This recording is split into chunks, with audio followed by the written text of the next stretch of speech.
Normal టైమ్‌లో ఫ్రీగా ఉన్న బస్ ఎక్కేవాడి కంటే, ఫ్రీ బస్ టైమ్‌లో ఫ్రీ బస్ ఎక్కేవాడికే దాని వాల్యూ అనేది తెలుస్తుంది. ఆల్మోస్ట్ ఇలాంటి ఎక్స్‌పీరియన్సెస్ చాలా తక్కువ మందికే జరుగుంటాయి. ఇన్ కేస్ ఎవరికైనా జరిగినట్టయితే కింద కామెంట్ అనేది చేయండి. ఫ్రీ బస్ అయినా, నార్మల్ బస్ టైమింగ్‌లో అయినా మా సైడ్ రూట్‌లో బసెస్ అనేది ఎప్పుడు రష్‌గానే తిరుగుతా ఉంటాయి. అది మా అదృష్టమో తెలీదు, లేదా ఆర్టీసీ బస్ వాళ్ళ అదృష్టమో తెలీదు. బట్ ఒక ర్యాండమ్ డేన అది కూడా ఫ్రీ బస్ పెట్టిన తర్వాతే అందరికి కాలేజ్‌కి 4:00కి ఎండ్ అవుతే, మాకు ఆ రోజు మాత్రం 3:00కి ఎండ్ అయింది. లాస్ట్ అవర్ లేదనమాట మాకు. ఇంకా కాలేజ్‌లో కూర్చొని ఏం చేస్తాంలే అనేసి ఇంటికి స్టార్ట్ అనేది అయ్యాననమాట. ఎగ్జాక్ట్‌గా కాలేజ్ నుంచి స్టార్ట్ అయ్యి సిటీ బస్ ఎక్కేలోకి 3:10 ఆర్ 3:15 అనేది అయింది. ఇంకా మనం ఎటువంటి టైం అనేది వేస్ట్ చేయకుండా సిటీ బస్ అనేది ఎక్కేసి బస్ స్టాండ్‌కి రీచ్ అయిపోయేలోకి 4, 5 అయినట్టుంది.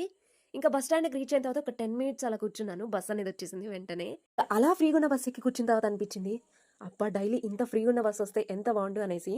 తిప్పి తిప్పి కొడితే బస్‌లో ఒక 10-15 మంది ఉంటారేమో అంతే. ఇలాంటి డిఫరెంట్ ఎక్స్‌పీరియన్స్ చాలా అంటే చాలా తక్కువ మందికి జరుగుంటాయి. ఏమంటారు?